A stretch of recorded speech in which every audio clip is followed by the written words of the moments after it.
নমস্কাৰ, আশা কৰোঁ আপোনালোক সকলোৱে ভালে আছে। আজি মই এই ভিডিঅ'টিৰ জৰিয়তে এটা গুৰুত্বপূৰ্ণ টপিকৰ ওপৰত আলোচনা কৰিম আৰু সেইটো হৈছে হিল পেইন অৰ্থাৎ গৰুহাৰ বিষ আৰু ভৰি তলুৱাৰ বিষ। আজিকালি প্ৰায় বেছিভাগ লোকে এই সমস্যাটোত ভুগি থকা দেখা গৈছে। নিশ্চয় বহুতৰে এই বিষয়ৰ অভিজ্ঞতা আছে। বিশেষকৈ ৰাতিপুৱা শুই উঠাৰ পিছত এই বিষ বেছিকৈ হোৱা দেখা যায়। গতিকে আজি মই এই ভিডিঅ'টিৰ জৰিয়তে আলোচনা কৰিম এই গৰুহা বিষৰ ওপৰত। কেনেকৈনো এই বিষ হয়, কি কি কাৰণত এই বিষ হ'ব পাৰে আৰু ইয়াৰ পৰা বাচি থাকিবৰ বাবে কি কি কৰিব লাগে। পোনপ্ৰথমতে স্বাগতম জনাইছোঁ মোৰ ইউটিউব চেনেল ডক্টৰ এন মিশ্ৰলৈ। গতিকে বলক আৰম্ভ কৰোঁ আজিৰ এই ভিডিঅ'টি।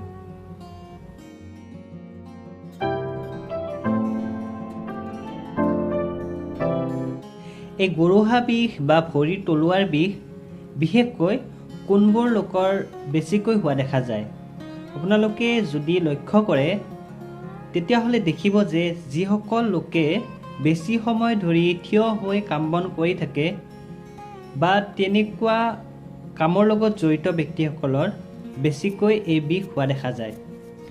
বিশেষকৈ ক'ব গ'লে মহিলাসকলে এই সমস্যাত বেছিকৈ ভোগে, কাৰণ দেখা যায় যে মহিলাসকলে বেছিভাগ সময় থিয় হৈ বেছি কাম কৰি থাকে। ইয়াৰ উপৰিও খেলুৱৈসকলেও এই সমস্যাত বেছিকৈ ভোগা দেখা যায়, কাৰণ বেছিকৈ দৌৰা মেলা কৰি থাকে।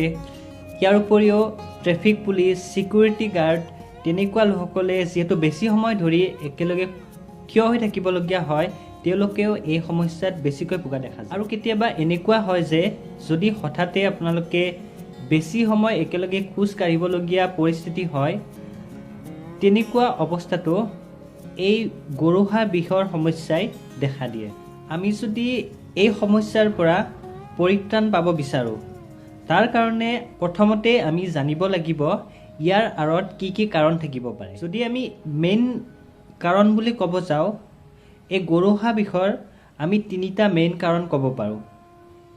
হয়তো মেডিকেলৰ লগত জড়িত নথকা লোকসকলে এই বিষয়ে নাজানে, গতিকে মই সাধাৰণভাৱে এই কাৰণকেইটা আপোনালোকক বুজাই দিবলৈ চেষ্টা কৰিম। এই গৰুহা বিষৰ প্ৰধান তিনিটা কাৰণ হৈছে, প্ৰথম কাৰণটো আমি কওঁ প্লেণ্টাৰ ফেচাইটিছ বুলি, দ্বিতীয়টো হৈছে কেলকেনিয়াম স্পাৰ আৰু তৃতীয়টো হৈছে ট্ৰ'কেলকেনিয়েল বাৰ্চাইটিছ।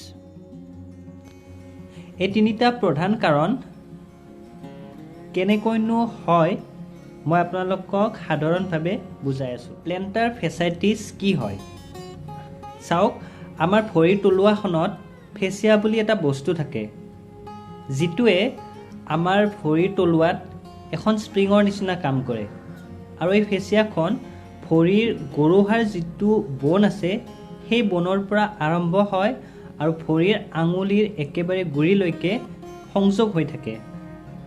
আৰু এই ফেচিয়াখনৰ প্ৰধান কাম হৈছে, যেতিয়াই আমি খোজ কাঢ়িম আমাৰ গোটেই বডিৰ ৱেটটো এই ফেচিয়াখনে এডজাষ্ট কৰি থাকে আৰু এই ফেচিয়াখনৰ জৰিয়তে এই গোটেই বডিৰ ৱেট মাটিলৈকে ট্ৰেন্সফাৰ কৰাই দিয়ে। আৰু ফেচিয়াখনে সম্পূৰ্ণৰূপে ভৰি তলুৱাৰ ইলাষ্টিচিটি মেইনটেইন কৰে। আপোনালোকে যদি লক্ষ্য কৰি দেখিব যে ভৰি তলুৱাখনৰ তলৰ অংশতকৈ ওপৰৰ অংশটো কিছু বহল হয়, আৰু যদি তলৰ অংশটোত কিবা কাৰণত বেছি ডাঠ হৈ পৰে বা যদি ইলাষ্টিচিটি কমি যায়, আৰু তেতিয়া এই ফেচিয়াখন আৰু গৰুহাত থকা বনৰ মাজৰ যিটো সংযোগী স্থল আছে তাত ইনফ্লেমেশ্যন হ'বলৈ আৰম্ভ কৰে, আৰু তেতিয়াই লাহে লাহে বিষ অনুভৱ হ'বলৈ আৰম্ভ কৰি দিয়ে। যিহেতু এই প্লেণ্টাৰ ফেচিয়াখনেই আমাৰ গোটেই শৰীৰৰ ভৰটো মেইনটেইন কৰি ৰাখে বা এডজাষ্ট কৰি থাকে, গতিকে যদি সেই সংযোগী স্থলত অলপো ইনফ্লেমেশ্যন হয় তেতিয়াহ'লে বিষ অনুভৱ হ'বলৈ আৰম্ভ হৈ যায়।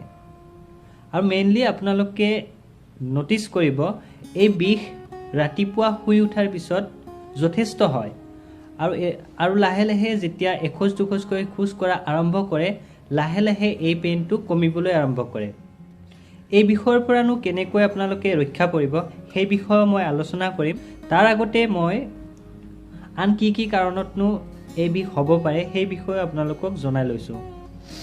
দ্বিতীয়টো কাৰণ হৈছে কেলকেনিয়াম স্পাৰ। আৰু এইটোনো কি হয় চাওক, এই গৰু হাড়ৰ লগত যিটো কেলকেনিয়াম নামৰ বন আছে, যদি সেই বনটোৰ কিবা কাৰণত অভাৰ কেলচিফাই হৈ যায় তেতিয়াহ'লে তাৰ পৰা জোঙা অংশ এটা ওলাই আহে আৰু সেই জোঙা অংশটোৱে এই যে প্লেণ্টাৰ ফেচিয়া বুলি মই আপোনালোকক ক'লোঁ, সেই ফেচিয়াখনত খুচি থাকে আৰু তেতিয়াই কি হয়, যথেষ্ট পৰিমাণে বিষ অনুভৱ হয়। আৰু এই বিষটোও একে ধৰণৰ হয়, বিশেষকৈ ৰাতিপুৱাৰ সময়ত শুই উঠাৰ পিছত বেছিকৈ হয় আৰু লাহে লাহে এই বিষটো কমিবলৈ ধৰে। তৃতীয়তে এই বিষৰ আন এটা কাৰণ হৈছে ৰেট্ৰ'কেলকেনিয়েল বাৰ্চাইটিছ। আৰু এই বিষটো মেইনলি কেতিয়া হয় জানেনে? যেতিয়া আপোনালোকে সমান ছাৰফেচত খোজ কাঢ়ে বা আপোনালোকে যদি বেছি ফ্লেট টাইপৰ চেণ্ডেল বা জোতা ব্যৱহাৰ কৰে তেতিয়া বেছিকৈ এই বিষটো হোৱা দেখা যায়। এই বিষটো কেনেকৈ হয়, যেতিয়া গৰুহাত থকা এই কেলকেনিয়াম বন আৰু টেণ্ডোএকিলিছ নামৰ এবিধ টেণ্ডন আছে, তাৰ সংযোগী স্থলত যদি কিবা কাৰণত ইনফ্লেমেশ্যন হয় তেতিয়া বিশেষকৈ এই বিষটো অনুভৱ কৰা যায়। ইয়াৰ উপৰিও গৰুহা বিষৰ এটা অন্যতম কাৰণ হৈছে আমাৰ দেহত যদি ইউৰিক এচিডৰ পৰিমাণ বৃদ্ধি হৈ যায় তেতিয়াও এই সমস্যাত ভুগিব পাৰে। এই ইউৰিক এচিড সম্বন্ধে মই আন এটা ভিডিঅ'ত ভালদৰে আলোচনা কৰিম। এতিয়া কথা হ'ল, এই হিল পেইন বা গৰুহা বিষৰ লগত আন কিছুমান কাৰণ জড়িত থাকে, যেনে ধৰক অবেচিটি বা মেদবহুলতা। যিসকল লোক অভাৰৱেট হয় তেওঁলোকৰো এই সমস্যা বেছিকৈ হোৱা দেখা যায়। ইয়াৰ উপৰিও ফ্লেট ফুট বুলি এটা বস্তু আছে যাৰ কাৰণেও এই সমস্যা হ'ব পাৰে। লক্ষ্য কৰিব, কিছুমান লোকৰ ভৰিৰ তলুৱাটো একেবাৰে সমান হয় আৰু তেনেকুৱা লোকসকলৰ এই সমস্যা বেছিকৈ হোৱা দেখা যায়। এই গৰুহা বিষ বা ভৰিৰ তলুৱাৰ বিষৰ পৰা আমি কেনেদৰে উপশম পাব পাৰোঁ? আমি ট্ৰিটমেণ্টৰ কথা ক'ব গ'লে এটা কথা মন কৰিব যে অকল মেডিচিনৰ জৰিয়তে এই সমস্যাৰ পৰা আপোনালোকে সম্পূৰ্ণৰূপে হাত সাৰিব নোৱাৰে। ইয়াৰ পৰা হাত সাৰি থাকিবৰ কাৰণে আপোনালোকে কিছুমান লাইফষ্টাইলৰ মডিফিকেশ্যন কৰিব লাগিব আৰু লগতে দৈনন্দিন জীৱনত কিছুমান এক্সাৰচাইজ কৰাৰ একেবাৰে প্ৰয়োজনীয়তা আছে। চিম্পলি ক'বলৈ হ'লে আপোনালোকে যেতিয়া এই সমস্যাত বেছিকৈ ভুগি থাকে, প্ৰথম অৱস্থাত আপোনালোকে ভৰি দুখন যিমান পাৰে ৰেষ্টত ৰখাৰ প্ৰয়োজন। ইনষ্টেণ্ট ৰিলিফৰ কাৰণে আমি পেইন কিলাৰ এডভাইচ কৰোঁ বা আন কিছুমান ক্ষেত্ৰত হয়তো ষ্টেৰইড মেডিচিনো প্ৰেছক্ৰাইব কৰিবলগীয়া হয়। গতিকে মেডিচিন প্ৰেছক্ৰাইব কৰাৰ বাবে বিষৰ পৰিমাণ আৰু তাৰ অৱস্থিতি জানি লৈ সেই অনুপাতে পৰামৰ্শ দিয়া হয়।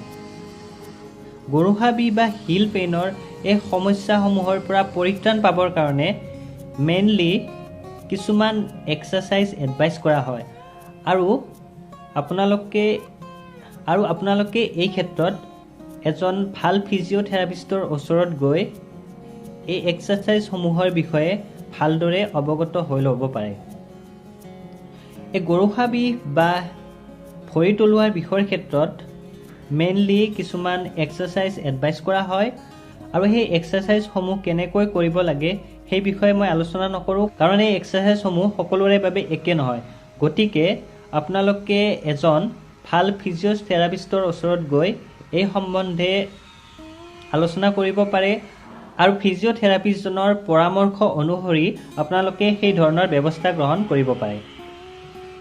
আপোনালোকে ছাডেন ৰিলিফৰ কাৰণে পেইন কিলাৰ ব্যৱহাৰ কৰিব পাৰে আৰু আইচিং বা বৰফৰ ব্যৱহাৰ কৰিব পাৰে। আৰু যদি বৰফ নাথাকে তেতিয়াহ'লে আপোনালোকে ঠাণ্ডা পানী এটা বটলত লৈ তাৰ সহায়তো ভৰিৰ তলুৱাত লগাব পাৰে। আজিৰ এই ভিডিঅ'টি ইয়াতে সামৰিছোঁ আৰু যদি ভিডিঅ'টি চাই ভাল পাইছে তেতিয়াহ'লে ভিডিঅ'টি সকলোৰে মাজত শ্বেয়াৰ কৰি দিব আৰু যদি প্ৰথমবাৰৰ কাৰণে মোৰ চেনেলটি চাইছে তেতিয়াহ'লে চেনেলটি ছাবস্ক্ৰাইব কৰি দিবলৈ নাপাহৰিব।